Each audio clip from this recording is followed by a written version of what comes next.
Ciência e Saúde. Com Rosânia Fernandes. Estamos de volta com o debate sobre dislexia e dificuldade de aprendizagem.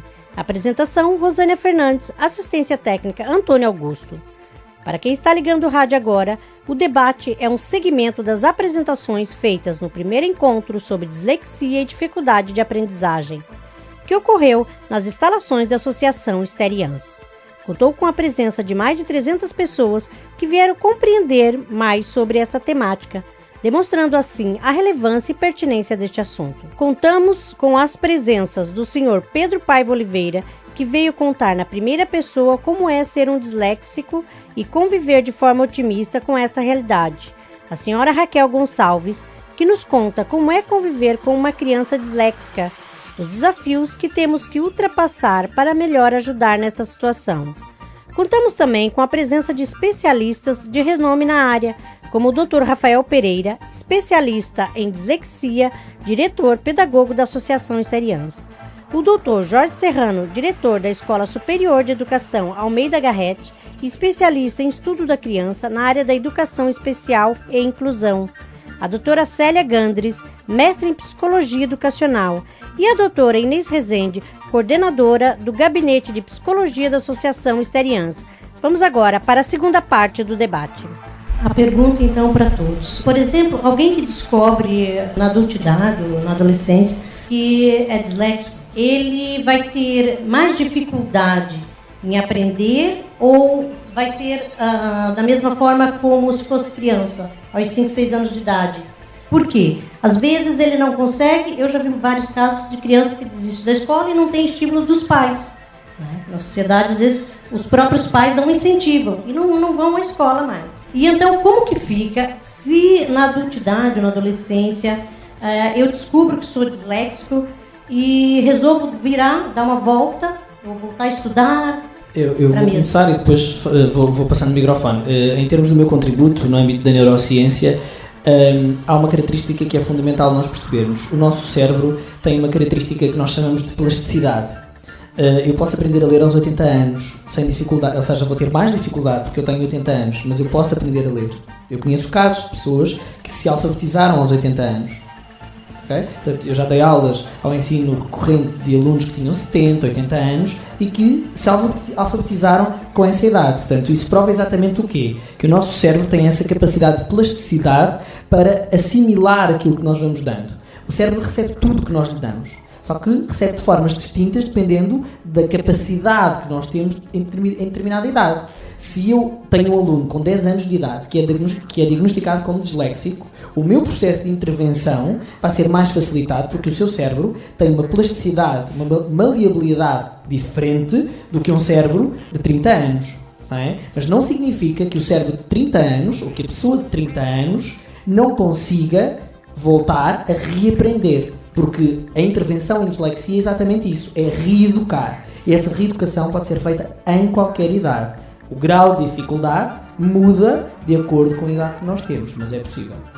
A meu ver, de facto, estamos aqui a tentar desdramatizar esta questão, mas também não podemos deixar de ser realistas. Nós estamos hoje, digamos, naquilo que é a sociedade do conhecimento e da informação. Qualquer um de nós, cidadãos, está condenado, digamos assim, a aprender ao longo da vida, se não fica marginalizado, porque os conhecimentos, a cultura, a economia está a evoluir a um ritmo tal que quem não tiver, digamos, algum cuidado em acompanhar através da cultura, efetivamente o que se vai passando, se distrair, já falámos aqui nos distraídos várias vezes, se distrair, fica de facto marginalizado e não tem participação nesta sociedade da informação e do conhecimento. A leitura é o grande meio de acesso à informação e ao conhecimento, quer se queira, quer não. Há, digamos, dois processos aqui assim da leitura para o acesso à informação e conhecimento, que é o seguinte: primeiro aprender a ler, para depois aprender lendo. Ora, a escola é de facto a instância fundamental para ensinar a ler. Depois será cada um de nós, se não quiser ficar marginalizado, a utilizar essa ferramenta para aprender ao longo da vida. E portanto, independentemente de se ter a consciência ou não, e cada um vai tendo, de que determinadas pessoas sentem que são disléxicos, terão que efetivamente tentar não perder, escudando-se, digamos, nessa situação que é real, mas terão de alguma forma que continuar a ler. E, portanto, desenvolver em qualquer idade, e como aqui o Dr. Rafael já assinalou, felizmente o cérebro humano está disposto geneticamente, e este disposto é em termos anatómicos e também em termos de vontade, a aprender ao longo da vida. E, portanto, o contrário é que é perigoso, quer dizer, se efetivamente não se desenvolve e estimula o cérebro tem uma tendência também de certa preguiça, e, de facto, a vontade do indivíduo aqui é fundamental. Há aqui, portanto, digamos, uma questão que importa de facto ter em conta. O facto de se ser disléxico não justifica a acomodação, justifica exatamente talvez um esforço profundo, um esforço maior, mas de facto os benefícios são imensos. É permitir uma participação ativa, informada nesta sociedade do conhecimento e da informação. Eu vou só acrescentar, depois do que foi dito, 2 pontos que acho importantes. Um deles é o meio familiar. Eu acho que não nos podemos esquecer do meio familiar onde a criança vive, onde está inserida, que é extremamente importante em termos de estimulação e em termos de apoio e de recursos e de estratégias que dá àquela criança, àquele adolescente, neste caso, como respondendo à sua pergunta. E depois termino só com uma frase do João dos Santos, que ele dizia que muitas vezes morremos aos 30 para sermos enterrados aos 70, não é? E isto tem a ver com a acomodação, como o professor Jorge Serrano dizia, e o importante é não nos acomodarmos e termos estratégias de recurso dentro de nós, e normalmente os disléxicos também são conhecidos como tendo muita inteligência e outras capacidades, tal como, por exemplo, aqui a Raquel dizia relativamente ao seu filho, tem outras potencialidades e outras competências, e portanto é isso, é tentarmos não morrermos aos 30 e sermos enterrados aos 70. Convém termos a idade cronológica adequada, que é para podermos ter mais sucesso. Ô Raquel, mas o seu contributo enquanto mãe nesse incentivo para, por exemplo, o seu filho continuar a estudar, se ele chegar na adolescência e começar a se sentir estigmatizado. Mas como é que você pensa nisso? Como é que será no futuro? Como é que vai ser? Já pensou? Pois, eu penso muitas vezes, aliás, há bocadinho partilhei com vocês o que era a minha preocupação seguinte. Porque, de facto, assim, o Guilherme é acompanhado, é medicado, isto é uma luta, apesar de eu não dramatizar nada disto, mas a realidade é que isto é uma luta. Os trabalhos de casa, uma chatice porque ele é acompanhado quase todos os dias, porque é que eu sou acompanhado e os meus colegas não são, às vezes vêm estas dúvidas à cabeça, não é? Eu estou convencida que também pelo ambiente familiar, no fundo pelo percurso que os amigos e que os colegas dele vão fazendo, para ele é normal que ele vá fazer o percurso dele, sempre de uma forma mais específica. Ele neste caso está inserido no artigo 3 de 2008, portanto ele tem um plano para ele, portanto ele sabe que tem algum alívio, entre aspas, em relação àquilo que os colegas dele, as provas que os colegas dele prestam. Essa preocupação de que ele possa chegar à adolescência e me peça para deixar de estudar, eu não vejo isso, muito sinceramente, não vejo isso, não acredito que isso vá acontecer. Porque, de facto, ele está integrado e tem os objetivos dele que são diferentes dos outros. Isso só tem uma implicação, Raquel, não é? Isso só tem uma implicação a nível da leitura, não é? Embora a leitura seja a base para todas as outras áreas, mas há outras áreas que o podem motivar e estimular a estar na escola. Não tem que chegar à adolescência e desistir de estudar porque a leitura é para si algo negativo, não é? Há outras áreas que ele há de gostar imenso que o façam ir para a escola todos os dias. Desculpa, claro, Raquel. Não, é verdade, é assim, ele de facto tem muita dificuldade na leitura, mas inclusive fomos aconselhados pelos técnicos que estão com ele que ele tem que se realizar noutras áreas. Ele faz desporto, ele encontra outras formas de poder interagir na sociedade. Não sei se vai ser um profissional do desporto, mas lá está, temos que lhe dar outras ferramentas para ele poder vingar-se de outra forma. Que eu não sei se vai acontecer. Aquilo que eu vejo, daquilo que eu tenho lido, é que um ano na vida de um menino, neste caso de um disléxico, eles podem evoluir muito. O que eu sinto também é que eles às vezes evoluem, mas também voltam para trás. Pronto, isto deve fazer parte, eu não tive cá na primeira parte, mas deve Faz fazer parte, parte. faz Não é? parte. Por isso, essa situação de que ele um dia me vai pedir para desistir da escola, posso estar enganada, mas por aquilo que eu tenho assistido no meu filho, não me parece que vai acontecer. Estaremos atentos e estaremos próximos dele para tentar ajudá-lo naquilo que for as nossas capacidades. É uma preocupação que eu tenho, obviamente, porque os anos vão passando e as dificuldades são cada vez maiores, não é? E de facto ele, sem ter esta ferramenta da leitura, ainda por cima agora entrou no 5º ano, portanto tem uma série de disciplinas, uma série de livros, portanto é um abrir de horizontes a nível de exigência, um passo de cada vez.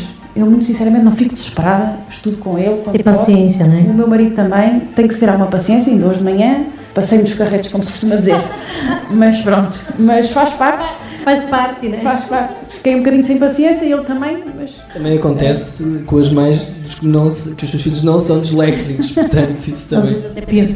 pronto, mas lá está, estamos cá para o ajudar nos momentos que acontecerem estas situações mais difíceis.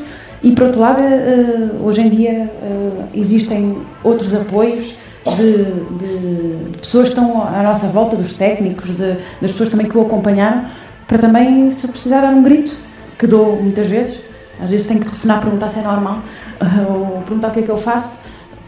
Agora faço isso menos, mas é normal, deve ser normal, não é? Eu não sou... É a primeira situação de dislexia, pelo menos identificada na família, porque até pode haver outras, mas que não foram identificadas. Eu acho que acima de tudo ter bom senso, não dramatizar, como se tem dito aqui várias vezes, e pronto, e tentar agir da forma como nós achamos que é o melhor. Às vezes não é, mas também aprendemos nessas situações. Então, para as mães que têm filhos disléxicos, aqui já foi bastante gente embora, mas algumas mães se manifestaram ao decorrer das apresentações. Qual a mensagem, então, que a Raquel deixa para as mães? Eu acho que vou-me repetir um bocadinho em relação àquilo que já foi dito, mas, acima de tudo, é importante diagnosticar a situação. Porque eu tenho assistido a algumas situações em que os pais acham que isto é um problema ou que é uma deficiência e fazem um bocadinho ouvidos de mercador, deixam a coisa andar porque não acreditam. Não, o meu filho é menos que os outros. Não pode ser. Portanto, há pais que fazem um bocadinho... Assumir. Pois, deixam as coisas um bocadinho andar. Aquilo que eu digo é que é importante diagnosticar, no fundo cercar-se dos melhores profissionais que podem dar o melhor apoio possível, não ser muito rígida em relação a algumas coisas, portanto também tentar ser um bocadinho flexível, exatamente, porque as coisas não podem ser assim, porque para os léxicos não funciona, porque há muita coisa que eles não conseguem fazer. Nós pensamos da forma como a nossa cabeça funciona e é muito difícil pôr-nos no lugar deles. E há coisas que não entram, não vale a pena. Portanto, desdramatizar, a seguir a identificar, desdramatizar e, acima de tudo, acompanhar, tentar, de vez em quando, eu não digo reavaliar, mas perceber se o caminho está certo, se é preciso fazer alguns ajustes, falar com algumas pessoas. Também não se pode ler tudo, porque há tanta literatura e tantos livros e tanta informação sobre a dislexia, portanto temos que saber escolher e perceber se é por aqui, se não é por aqui, também aconselhar-nos com as pessoas que nos têm estado a acompanhar e que nós de alguma forma identificamos como os nossos parceiros neste caminho, mas pronto, acima de tudo acho que não se pode julgar nem achar que um disléxico, porque eles não têm culpa. Nós também muitas vezes nós perguntamos o que é que eu fiz para o meu filho ser assim, ou o que é que eu ou o pai ou alguém nós fizemos alguma coisa para o meu filho ter uma dislexia, e às vezes perguntamos isso. Porque os pais podem cair em autoculpa. Acredito que isto passe pela cabeça de muita gente. Por mim já passou, neste momento já percebi, porque já me informei e neste momento já estou mais do que convicta de que não tem nada a ver. Mas é importante as pessoas não se afastarem nem rejeitarem. É acompanhar. Se conscientizar. Sim. É compreender. Se calhar a palavra que encaixaria bem aí, né, Raquel, seria a compreensão. A compreensão do ponto de vista de que nós não conseguimos estar do lado do disléxico, mas tentar dar alguma folga em relação a determinadas situações, porque nós não conseguimos estar do lado deles. Portanto, dificilmente conseguimos compreender do mesmo ponto de vista, mas temos que dar alguma folga, como os brasileiros dizem, temos que dar alguma folga, respirar fundo, muitas vezes, porque passado 2 minutos já vemos as coisas de uma forma diferente e já nos vem à cabeça que de facto ele pode não ter capacidade para fazer isto ou para fazer aquilo. Pronto, é a minha experiência, pronto, que tem um valor específico em relação à minha situação. Muito obrigada. A mim também me parece que para esta compreensão era aquilo que eu falava de uma boa avaliação. E isso é fundamental, porque com uma boa avaliação, muito mais do que se pôr o rótulo de disléxico, ou mesmo não pondo o rótulo, só de se fazer o diagnóstico de dislexia, é percebermos exatamente o que é que são as dificuldades e as potencialidades. Porque isto é que é verdadeiramente importante, porque cada disléxico é um disléxico, e até há disléxicos que têm situações menos graves do que o filho da Raquel. Provavelmente o Pedro não foi um disléxico com tantas dificuldades como o filho da Raquel. Que se calhar, se o filho da Raquel não tivesse sido diagnosticado e não tivesse sido a ser acompanhado, se calhar teria muito mais dificuldades e não seria possível ter avançado na vida e ter conseguido, no fundo, de alguma forma, equilibrar todas estas questões e ter o seu próprio percurso. E, portanto, eu acho que esta questão da avaliação é muito importante. E, portanto, a avaliação não tem que ter como diagnóstico dislexia, tem que ter como diagnóstico dislexia com perturbação específica e depois ficar enumerado até para os pais perceberem exatamente o que é da dislexia e o que é que não é.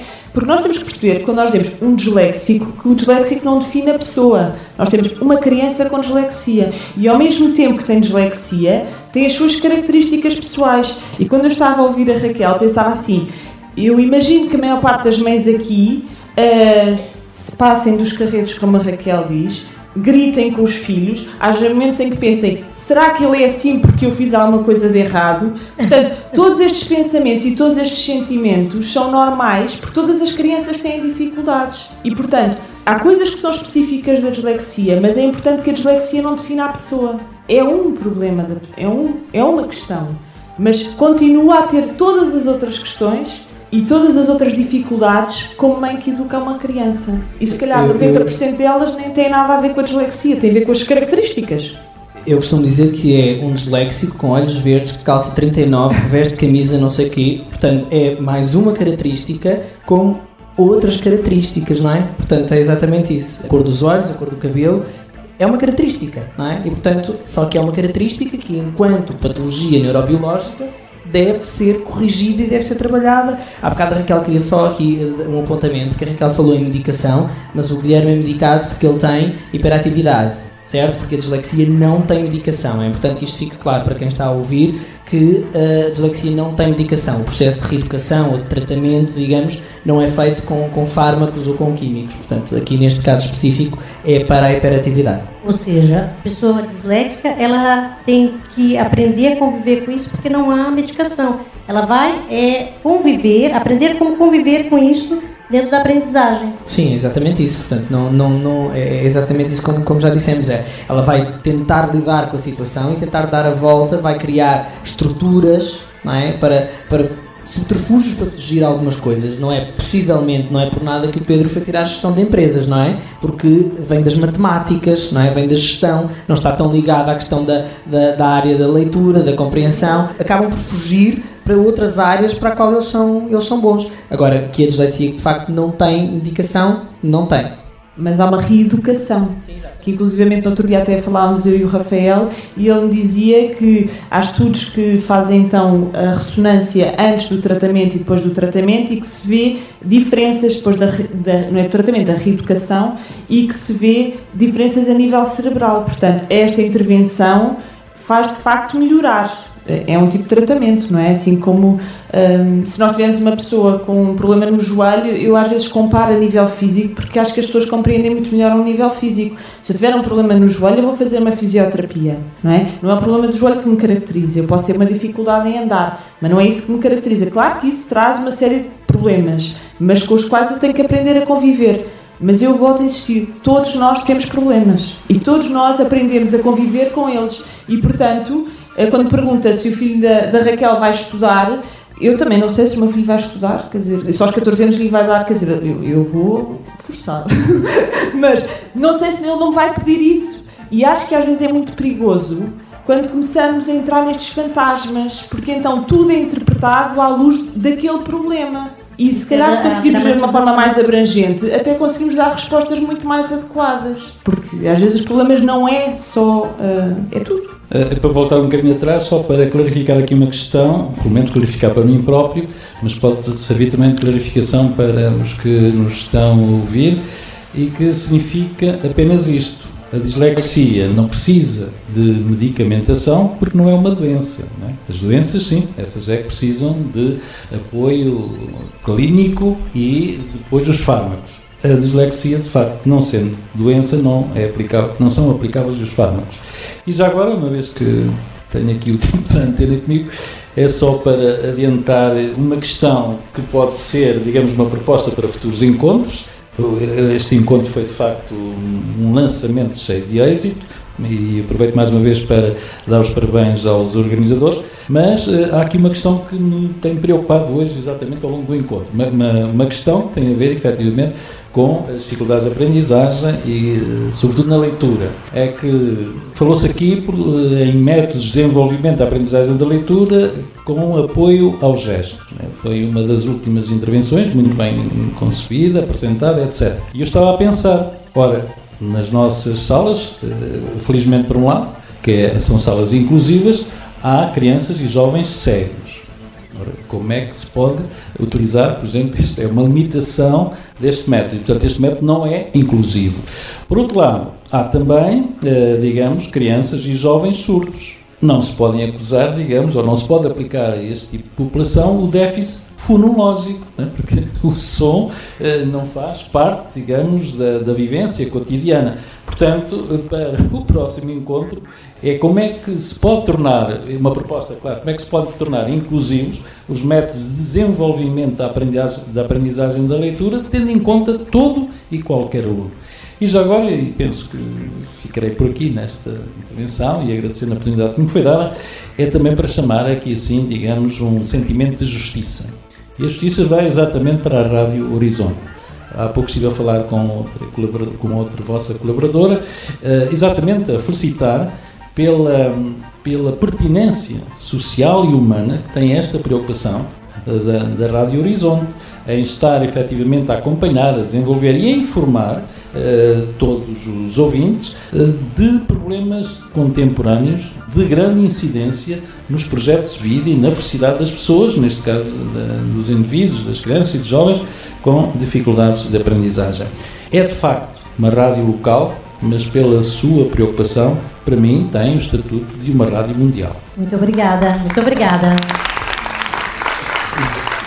Vou só aqui muito rapidamente também discordar aqui desse pormenor dos cegos, e isto fica já como mote de facto para o próximo encontro. O cego, pela questão tátil, ele pode exatamente perceber, porque todos os gestos advêm do movimento motor, advém da questão tátil, pode ser exatamente ensinado através desta função sinestésica a fazer o movimento do gesto, ok? Mas isso deixamos a discussão para outro. Sim, mas a recepção é tátil, mas isso não invalida que não tenha depois a associação à questão fonológica. Sim, exatamente, não tenho um problema de surdez. Bem, mas queria, em meu nome, enquanto diretor pedagógico da Associação Esteriense e em nome da Associação e da Presidente, Teresiane Guerra, agradecer também esta parceria com a Rádio Horizonte FM e agradecer a todos aqueles que contribuíram para que este evento tivesse sido possível, porque acredito que todos nós saímos daqui hoje um bocadinho melhores profissionais e melhores pessoas com tudo aquilo que aqui vimos hoje e com tudo aquilo que ouvimos e conversamos também. Obrigado. Com certeza. Muito obrigada. Damos encerrado ao programa Ciência e Saúde. Gostaria de agradecer a presença do Dr. Rafael Pereira, do Dr. Jorge Serrano, da doutora Célia Gandres, da senhora mãe Raquel, do Pedro e da doutora Inês. Muito obrigada. Revista Zen Energy. Todos os meses nas bancas com dicas, técnicas, exercícios e soluções práticas para conseguir o equilíbrio no seu dia-a-dia. Leia a revista Zen Energy para criar autoconfiança, desenvolver a sua autoestima, fortalecer o seu relacionamento, lidar com os seus filhos ou ainda libertar-se de medos, crenças, fobias, ansiedade e stress. Todos os meses nas bancas. Revista Zen Energy. Compre e invista em si. Ciência e Saúde, com Rosânia Fernandes.